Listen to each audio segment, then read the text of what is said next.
40 দিনের বেশি যদি কেউ নাভির নিচের লোম পরিষ্কার না করেন তাহলে সেক্ষেত্রে তার সালাত কবুল হবে না, তার নামাজ হবে না। এরকম একটি মাসআলা আমাদের সমাজে প্রচলিত আছে। কোরআন এবং হাদিসের আলোকে এটি কতটা সঠিক আমরা সে বিষয়ে জানার চেষ্টা করব।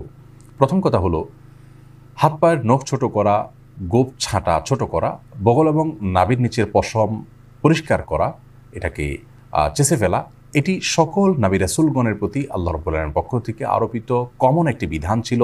সকল নবী রাসূলগণের কমন একটি সুন্নাহ ছিল, যে সুন্নাহ সকল নবী রাসূলদের জন্য প্রযোজ্য ছিল।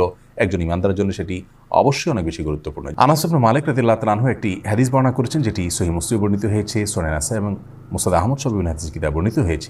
সেখানে তিনি বলেছেন যে রাসূল আকরাম সাল্লাল্লাহু আলাইহি ওয়াসাল্লাম আমাদেরকে এই কাজগুলো করবার জন্য, অর্থাৎ হাত পায়ের নখ ছোট করা, গোপ ছোট করা, বগল এবং নাভির নিচের পশম পরিষ্কার করা, চাঁচা, এই কাজের জন্য তিনি আমাদেরকে সময়সীমা নির্ধারণ করে দিয়েছেন 40 দিন। অর্থাৎ 40 দিন পর্যন্ত কেউ যদি বিলম্ব করেন তাহলে সেটি জায়েজ আছে, যদিও এত বেশি বিলম্ব না করে প্রতি সপ্তাহে একবার পরিচ্ছন্ন করতে পারে সেটি উত্তম ভালো কাজ। যত বেশি পরিষ্কার রাখা যায় এগুলো ততই ভালো।